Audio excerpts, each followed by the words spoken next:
आप दुख में चल रहे हैं तो आपको क्या करना है? जितने भी लोग इस समय ऑनलाइन मुझे देख रहे हैं, अगर आप बीमारी के दुख में, दुष्ट आत्मा के दुख में, गरीबी के दुख में, बीमारी के दुख में, जब कोरोना वायरस आपको छू चुका है, आप दुख में, जब आपके रिश्तेदार इस दुख का सामना कर रहे हैं, जब पाप में दबे हुए और अब चर्च भी आपके लिए ओपन नहीं है, अगर आप दुख में हैं तो आपको क्या करना चाहिए? ये परमेश्वर की ओर से वचन है। कहते हैं इसलिए हे भाइयों, प्रभु के आगमन तक धीरज धरो। मतलब आपके चंगाई और हालात बदल नहीं रहे, अगर कुछ भी नहीं हो रहा है, अगर आपकी लाइफ में कुछ भी नहीं हो रहा है, तो लिखा है प्रभु के आगमन तक धीरज धरो। जब तक यीशु ना आए तब तक धीरज धरना है। अपने विश्वास को मत खो देना। विश्वासियों, ध्यान से सुनो आज के मैसेज को। इसलिए हे भाइयों, प्रभु के आगमन तक धीरज धरो। धीरज धरना है आपने। अगर आपकी चंगाई, छुटकारा, हालात ना भी बदले, विश्वास मत छोड़ना। शैतान आपको तहस महस कर दे, प्रभु का इनकार ना करना। हालेलुया। कुछ भी हो जाए, विश्वास ना छोड़ना। और जो लोग नए प्रभु में आने शुरू हुए थे और लॉकडाउन लग गया, अब उनको पता नहीं क्या करना, और आप सुन रहे हैं लाइव मीटिंग में, तो मैं आपको बताता हूं, आपको धीरज धरना है, प्रभु को अपना जीवन देना है, बपतिस्मा लेना है। कॉल सेंटर में आप नाम लिखा सकते हो कि मैं अपना जीवन देना चाहता हूं प्रभु को। आपको जीवन देना है ये कठिन समयों के लिए, अपनी आत्मा को बचाना है। हो सकता है आपका शरीर लास्ट स्टेज में हो सकता है प्रभु आपको चंगा कर दे, पर अगर प्रभु आपको ना, आपकी हीलिंग ना भी हो, तो आप अपनी आत्मा के बारे में सोचे कि ऐसा ना हो आप पाप में बढ़ जाए। यहां तो दुख में तड़प रहे हैं बीमारी के कारण, और आप 10-15 दिन के हैं और बीमारी में मर जाएं, और उसके बाद पापों के चलते हुए आप नरक में, उस आग में तड़फे। हालेलुया। इसलिए अच्छा यह है कि आप परमेश्वर की सच्चाई को जानें, खोजें बाइबल पढ़ के, कॉल सेंटर में कॉल करके जाने वचनों को, अपने सवालों को क्लियर करें और यीशु को अपना जीवन दे। अपने पापों को मान ले, यीशु ही है जो आपके पापों को माफ कर सकता है और आपको सदा की जिंदगी, स्वर्ग और अनंत जीवन, खुशी दे सकता है। हालेलुया। हो सकता है वो प्रभु को जीवन देने के बाद वो आपको चंगा कर दे, पर हो सकता है वो आपको ना भी करे, पर आपको धीरज रखना है। हो सकता है आप अपनी बीमारी को, चंगाई को खो दो, आशीष को खो दो, ब्लेसिंग को खो दो, पर स्वर्ग मत मिस कर देना। भाई और बहनों, प्यारे बच्चों, स्वर्ग मत मिस कर देना। इस छोटी से लालच खुशी के लिए, एक विजय के कारण प्रभु को इनकार करके स्वर्ग मत मिस कर देना। अपने पाप के कारण दूसरों पर कमियों और चर्च पर कमियों निकालकर चर्च से दूर होने वालों, स्वर्ग मत मिस कर देना। देखो किसान पृथ्वी, 7 आयत में लिखा है, आगमन तक धीरज धरो। देखो किसान पृथ्वी का बहुमूल्य फसल की आशा रखता हुआ प्रथम और अंतिम वर्षा होने को धीरज करता है। एक किसान भी पहली और अंतिम बारिश होने का इंतजार करता है कि फसल को पहली बारिश मिले। लास्ट में अब बारिश चाहिए, इंतजार करता है, और एक टाइम कहता है अब फसल पक चुकी है, अब बारिश ना हो तब तक मैं काट लूं फसल। आपने देखा है लोगों ने कणक की खेती को, फसल को काटते हुए कि बारिश ना हो, बारिश से पहले पहले हम फसल काट ले। पर एक दिन वो धीरज धरता है, इंतजार करता है। इसी तरह प्रभु आपको कहता है, अगर मैं तुझे ना भी चंगा करूं, इंतजार कर, विश्वास में बना रहे, पाप मत करना, देख मेरी योजना तेरे लिए भली है, तुम भी धीरज धरो। कहता है अगर वो किसान धीरज धरता है, किसान के बारे में बाइबल में लिखा है। हालेलुया। जो लोग किसान भी इन दुखों का सामना कर रहे हैं, याद रखो किसान के बारे में बाइबल में लिखा है। हालेलुया। बहुत एग्जाम्पल दिए। प्रभु उनके दुख को जानता है, प्रभु सही न्याय करेगा उनके साथ, अगर हम प्रार्थना में उनको याद रखें। तुम भी धीरज धरो और अपने हृदय को दृढ़ करो, क्योंकि प्रभु का आगमन निकट है। फिर से वो कह रहा है, प्रभु का आगमन निकट है, तुम भी धीरज धरो और अपने हृदय को दृढ़ रखो। अपने हृदय को, अपने विश्वास को दृढ़ रखो, मजबूत रखो, क्योंकि प्रभु जल्दी आ रहे हैं। प्रभु का आगमन निकट है। प्यारे बच्चों, प्रभु का आगमन निकट है, प्रभु जल्दी आ रहे हैं। और क्या क्या करना है जब प्रभु जल्दी आ रहे हैं? लिखना शुरू करो क्या क्या करना है, और रोज इस पे मनन करना है। इससे दाहिने बाएं आप भटक ना जाएं, इसलिए बार बार इसे मनन करना है। प्रभु का आगमन निकट है। कैसे तैयार रहना है आपने प्रभु के आगमन तक? कहता है, हे भाइयों, एक दूसरे पर दोष ना लगाओ ताकि तुम दोषी ना ठहरो। देखो हाकिम द्वार पर खड़ा है।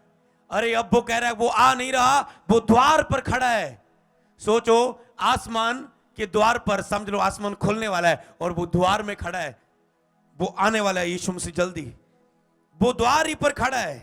3 बार वो कहता है आगमन में धीरज धरो, वो जल्दी आ रहा है, आगमन निकट है। फिर वो कहता है वो द्वार पर खड़ा है। अरे 2 लाइनों में वो द्वार पर खड़ा है। कहता है मैं एक दूसरे पर दोष ना लगाओ। अगर दोष मत लगाना, ये बात याद रखना, ये ऐसा ये वैसा, इसने ये किया वो किया। जब तक बातों को जान ना लो, किसी बात पर किसी व्यक्ति पर दोष ना लगाना।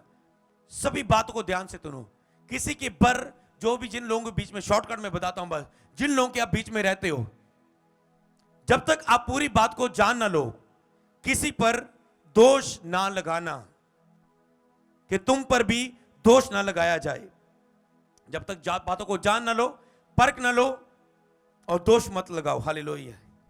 और आगे बात, हे भाइयों, कहता है हाकिम द्वार पर खड़ा है। देखो किस बात के बाद उसने हाकिम द्वार पर खड़ा है कहा, दोष मत लगाओ। क्योंकि जब वो आएगा यीशु, सबसे पहली बात यही होगा, आपके ऊपर दोष लगेगा, आपके कामों का हिसाब था आपको मिलेगा। तो जितने आपने दोष लगाए हैं लोगों पर, उतना आप पर दोष लगेंगे। पर जितना आपने लोगों को क्षमा किया है, खुद उनका केस नहीं लड़ा, खुद मुकदमा नहीं किया, खुद आपने बातें नहीं बोली और प्रभु के हाथों में उन्हें सौंप दिया और उनके लिए प्रार्थना की। याद रखो, जिन लोगों के लिए आप दोष लगा रहे हो, अगर आपने उनके लिए प्रार्थना नहीं कर रहे हो, आपने प्रार्थना में बार बार उन्हें याद नहीं कर रहे हो, तो आपका न्याय करेगा प्रभु। मतलब आप कह रहे हैं ये दुश्मन ने मैंने अच्छा नहीं किया, ये रिश्तेदार ने मैंने अच्छा नहीं किया, इन्हें ये किया, इन्हें वो किया, ये चर्च वॉलंटियर टीम ने ये ऐसा नहीं किया, इसने ये किया, इसने वो किया, इसने वो किया, इसने ये किया, इसको ऐसा नहीं करना चाहिए, वैसा नहीं। आप दोष लगा रहे हो बिन बातों को जाने। पर उसके बाद आप उनके लिए प्रेयर नहीं कर रहे हो, तो ये आपको, आपका विवेक आपको बताएगा, अगर मैं दोष लगाता हूं तो मैं उनके लिए प्रेयर नहीं कर रहा हूं, तो ये शैतानी दोष है। प्रेयर करो उनके लिए। हालेलुया। तो अगली बात, दोष इसलिए प्रभु बता रहा है क्योंकि आप घर में बार बार उंगली करते हो एक दूसरे के ऊपर, पति पत्नी के ऊपर, भाई भाई के ऊपर, कलीसिया चर्च पर, पास्टर कलीसिया पर, कलीसिया पास्टर पर, बहुत सारे बॉस अपने जो नीचे काम करते हैं उस पर, काम करने वाला बॉस पर, बच्चे टीचर पर, टीचर बच्चे पर, बहुत जहां भी आप हालातों में रहते हो, ये बात के लिए सीरियस रहना। हालेलुया। कहता है हे भाइयों, 10 आयत में, जिन भविष्यवक्ताओं ने प्रभु के नाम से बातें की, उनको दुख उठाने और धीरज धरने को एक आदर्श समझो। जिन्होंने प्रभु के नाम से बातें की, उन्होंने देखो कितना दुख उठाया। कि आज आप यीशु के लिए दुख उठाएंगे? हालेलुया। इसे क्रूस पर चढ़ाओ, इसे क्रूस पर चढ़ाओ, इसे क्रूस पर चढ़ाओ। आज हमने क्रूस पर चढ़ाना है अपने शरीरों को। एक बात जो मुझे प्रभु की ओर से मिली, एक व्यक्ति जितना ही अपने आप के लिए मरेगा, उसका अभिषेक उतना ही बढ़ेगा। जो व्यक्ति अपने आप के लिए जितना मरेगा, अभिषेक उसका उतना ही बढ़ेगा। हालेलुया। और वो उतने ही प्रभु के काम करेगा। यीशु नासरी के नाम में बोले आमीन। दुख उठाने और धीरज धरने को एक आदर्श समझो। उन्होंने दुख उठाया और धीरज धरा। देखो चेलों ने प्रभु का इनकार नहीं किया, पत्थरों से मार दिए, कोड़े मारे गए, जेलों में फेंक दिया, पर उन्होंने प्रभु का इनकार नहीं किया है। उनके धीरज को समझो। देखो, हम धीरज धरने वालों को धन्य कहते हैं। तुमने अजूब के धीरज के विषय में तो सुना है, प्रभु की ओर से जो उसका प्रतिफल भी तूने जान लिया है। अजूब के बारे में तो आपने पढ़ा है, उसका धीरज भी आपने जाना है और धीरज के बाद उसको प्रतिफल भी आपने जाना है। इसलिए जो भी लोग नए प्रभु के साथ जुड़े हुए हैं और जो पुराने, कभी विश्वास ना छोड़ना, मूर्तियों के पीछे ना जाना, सच्चे परमेश्वर और जीवित परमेश्वर को कभी ना छोड़ देना, क्योंकि दुख में धीरज धरने के बाद प्रतिफल बड़ा है। लेकिन जो अंत तक धीरज धरेगा उसी का उद्धार होगा, वही स्वर्ग को पाएगा। थोड़ी है जो स्वर्ग जाएंगे, क्योंकि प्रभु ने कहा मेरा रास्ता तंग है। आगे वो कहते हैं, जिसने प्रभु की अत्यंत करुणा और दया प्रकट होती है। हे मेरे भाइयों, सबसे श्रेष्ठ बात यह है कि शपथ ना खाना, ना स्वर्ग की, ना पृथ्वी की, ना किसी की, ना वस्तु की, तुम्हारी बातचीत हां की हां, ना की ना हो, कि तुम दंड के योग्य ना ठहरो। जो जो बात है, अपने मनों को, अपने हृदय को हमेशा साफ करो। हां की हां, सीधा बोलो, सच्चाई बोलो, सच्चाई का प्रचार करो। हां की हां, ना की ना कहता है। तुम्हारी बात हाँ की हाँ, ना की ना हो, तुम पृथ्वी पर हो, तुम्हारे शब्द कम हो, कम ही बोलना, साफ सुथरा ही बोलना, ज्यादातर चुप ही रहो और प्रार्थना करो तो आप आत्मा से भरेंगे, अच्छा रहेगा आपके लिए। अगली बात, अगर कहता तुम दुखी हो, ठीक है, जे तो दुख में धीरज धरने की कहता बात हुई कि अगर तेरा दुख दूर भी ना होए तो तुझे धीरज धरना है, अंत तक धीरज धरना है। प्रभु की योजना भली है, अजूब के धीरज को तो तुम जानते हो, और जिन्होंने भी धीरज धरा उनके धीरज को तुम जानते हो और प्रतिफल को भी जानते हो। तो मत भूल जाना, शैतान आपको बुलाने की कोशिश करेगा ये वचन जब दुख आएगा, क्या हो रहा है, क्या मिला तुझे, तो कहना मैं अजूब के धीरज को देखता हूं, जब वो मुझे परख लेगा टालेगा तो मैं सोने के नहीं निकलूंगा, इस शैतान दूर हो जाए यीशु के नाम में। हालेलुया।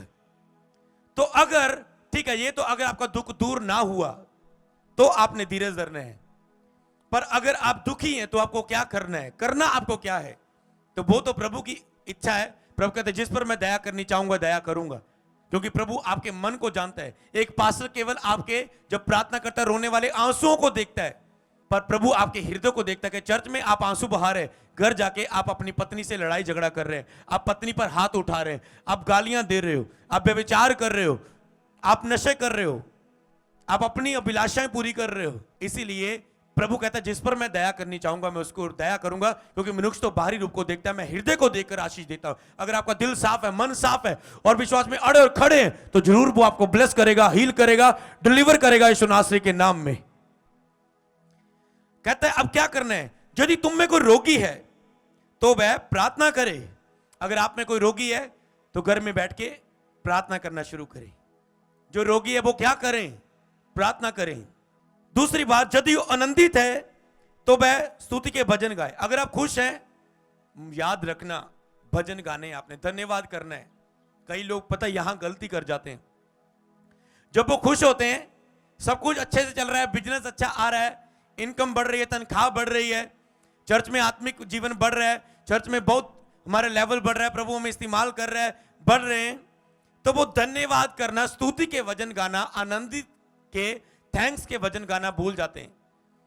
और फिर जब धन्यवाद करना भूल जाते हैं तो उनकी आशीष वहीं पर स्टॉप हो जाती है और धीरे धीरे उनका सुख दुख में बदलना शुरू हो जाता है। फिर कहते हैं मेरे जीवन में ऐसा क्यों हुआ, मेरे साथ ऐसा क्यों हुआ, क्यों होता है।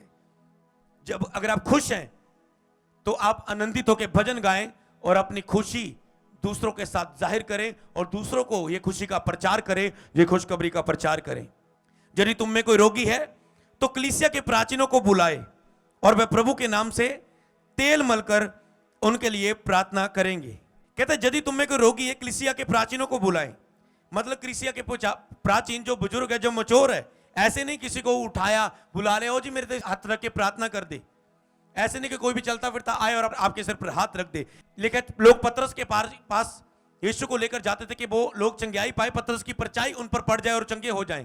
इसलिए जिन्हें चंगा करने का वरदान है, जिन्हें ब्लेस करने का, दुष्ट आत्मा से छुटकारा देने का वरदान है, लेकिन उनके पास ले जाएं और वह प्रभु के नाम से उनके लिए तेल मलकर उनके लिए प्रार्थना करेंगे। वह प्रभु के नाम से उनके लिए तेल मलकर उनके लिए प्रार्थना करेंगे। हालेलुया। अगर आप दुखी हैं, रोगी हैं और आप चाहते हैं आपके लिए तेल मलकर प्रार्थना की जाए, हालेलुया, तो आपके लिए मैं एक और चीज बताता हूं। अगर आप दुखी हैं तो लिखे प्राचीनों को बुलाएं, जिस तरह आपने लास्ट टाइम हाउस प्रेयर के लिए लिखाया था, तो लिखे प्राचीनों को कहता है बुलाएं, हालेलुया।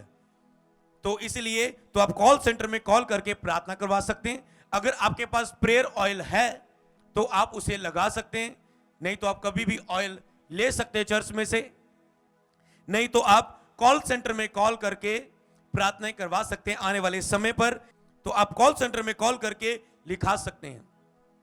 अगर कोई दुखी है वो लिखा सकता है कि हम अपने बीमार के लिए प्रार्थना करवाना चाहते हैं, हालेलुया।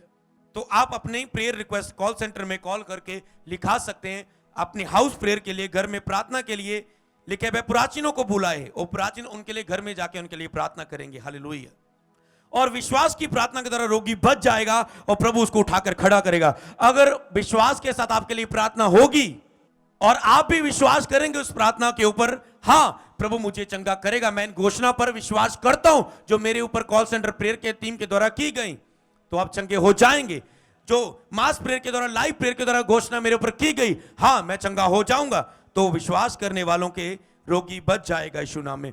प्रभु उसे उठाकर खड़ा करेगा। अगर आप आज बीमारी में हैं, प्रभु आपको उठाकर खड़ा करेगा। अगर आप विश्वास करेंगे इन घोषणाओं पर, इन वादों पर विश्वास करेंगे, प्रभु आपको उठाकर खड़ा करेंगे। लेकिन यदि उसने कोई पाप भी किया, क्षमा हो जाएगा। और एक बात और करनी है, इसलिए तुम आपस में एक दूसरे के सामने अपने अपने पापों को मान लो और एक दूसरे के लिए प्रार्थना करो। अगली बात, आपने एक दूसरे के सामने अपने अपने पाप मानने, हर एक के साथ क्लियर होकर, साफ होकर चलना है।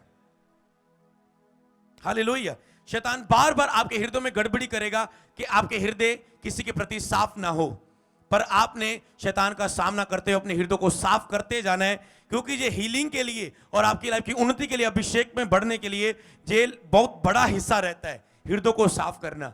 और इसीलिए शैतान आपके अंदर किसी के प्रति बैर, गुस्सा, क्षमा ना करना, क्षमा ना मांगना, नफरत भरता रहता है, ताकि जो आप हील ना हो सको, डिलीवर ना हो सको और दुष्ट आत्मा आपके जीवन से ना जाए।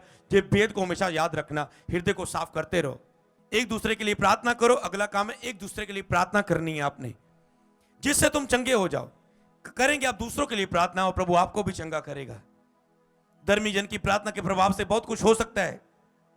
जब कोई धर्मी जन आपके लिए प्रार्थना करता है, बहुत कुछ हो सकता है। इसलिए आप दूसरों के लिए प्रार्थना करो। अगर आप धर्मी हैं, पता नहीं कितने लोगों को प्रभु दुखों को दूर कर देगा। आपके नगर में प्रार्थना करने के दौरान कितने लोग नगर में प्रभु के वचन को जान लेंगे। आपका काम है प्रार्थना करना, प्रभु का काम है मार्ग सीधे करना। हालेलुया।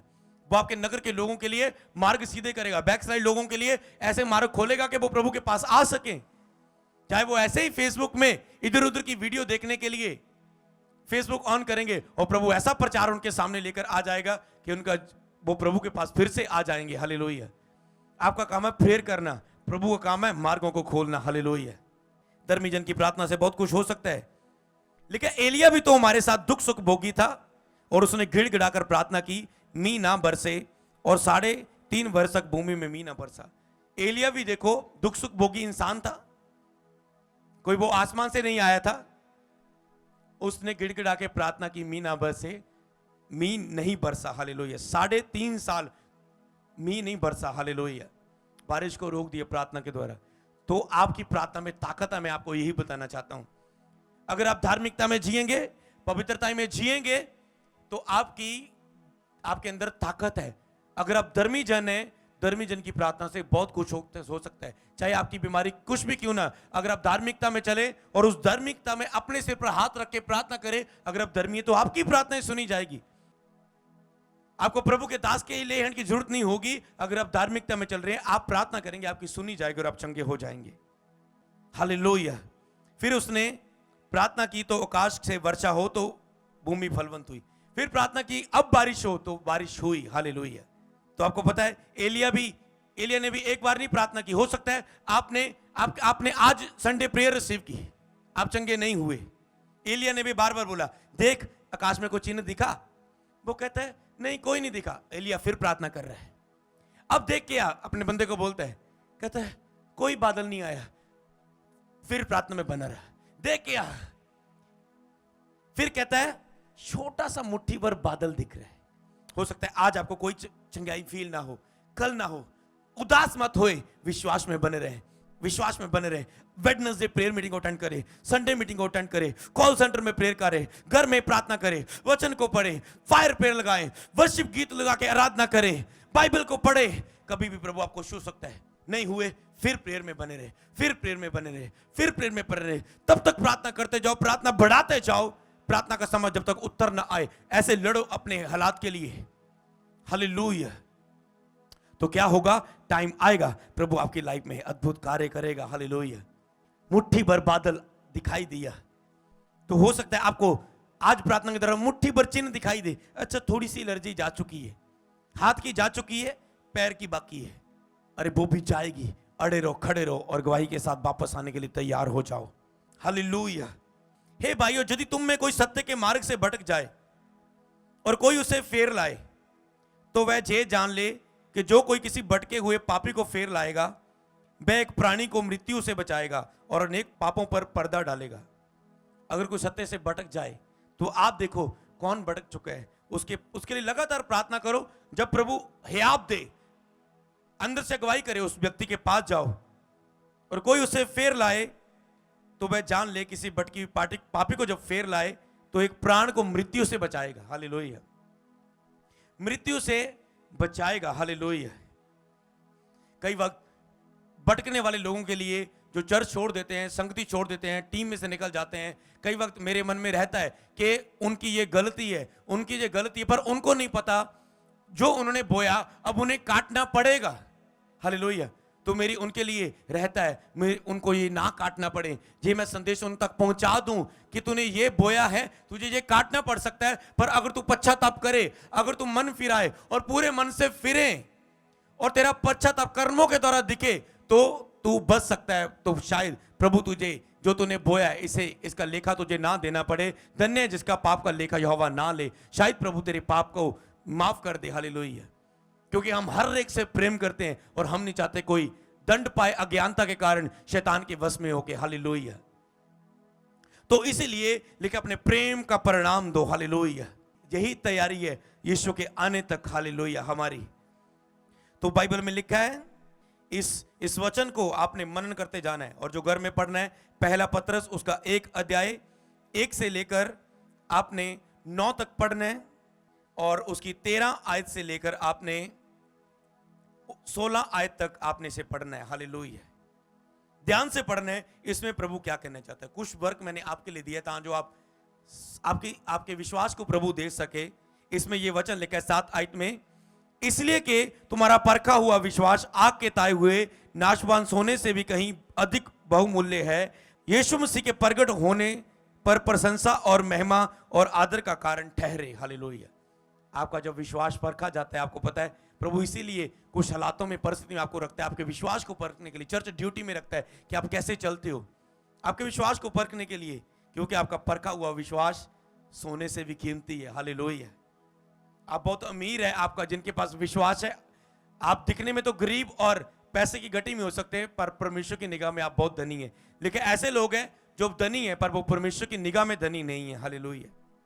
लेकिन धर्मी का थोड़ा सा धन दुष्ट के बहुत से धन से उत्तम है। हालेलुया। प्रभु आपसे प्रेम रखता है। हालेलुया। लेकिन जिससे तुम 8 आयत में बिन दे के प्रेम रखते हो, अब तो उस पर बिन दे के विश्वास करके ऐसा आनंदित और मगन होते हो जो बर्नर से बाहर और महिमा से भरा हुआ है, अपने विश्वास का प्रतिफल अर्थात आत्मा का उद्धार प्राप्त करते हो। हालेलुया। 13 आयत में लिखा है, इस कारण अपनी बुद्धि की कमर बांधकर सुचेत रहकर उस अनुग्रह की पूरी आशा रखो जो प्रभु यीशु के प्रगट होने के समय तुझे मिलने वाला है। अरे आशा रखो, जो प्रभु के प्रगट होने के समय अनुग्रह आपको मिलने वाला है। भूल जाओ मेरा ये काम, मेरा वो काम, उस अनुग्रह के सामने लिखा है इस समय का दुख आने वाली महिमा के सामने कुछ भी नहीं है जो हमें यीशु के प्रगट होने के समय मिलने वाली है। आज्ञाकारी बालकों के समान अपनी अज्ञानता की समय की पुरानी अभिलाषाओं के सदस्य ना बनो, पर जैसा तुम्हारा बुलाने वाला पवित्र है वैसे तुम भी पवित्र बनो अपने चाल चलन में, क्योंकि लिखा है पवित्र बनो क्योंकि तुम्हारा बुलाने वाला पवित्र हो। 22 आयत में लिखा है उसके आखिर में, तन मन लगाकर एक दूसरे से अधिक प्रेम रखो। बस लास्ट में यही है, तन मन लगाकर एक दूसरे से अधिक प्रेम करो। प्रभु आपके साथ है। हालेलुया। उसकी उपस्थिति में बने रहो, प्रभु की इच्छा पूरी करने के लिए तैयार रहो। लेकिन यदि वह कोई दुखी है तो वह प्रार्थना करे, प्राचीनों के बुजुर्गों को बुलाए, वह तेल मरकर उनके लिए प्रार्थना करे। विश्वास की प्रार्थना के द्वारा रोगी बच जाएगा, प्रभु से उठा के खड़ा करेगा। मेरा बल्ली वह आज प्रभु आपको छुएगा। प्रभु की उपस्थिति, प्रभु की हजूरी आपके साथ है। हालेलुया।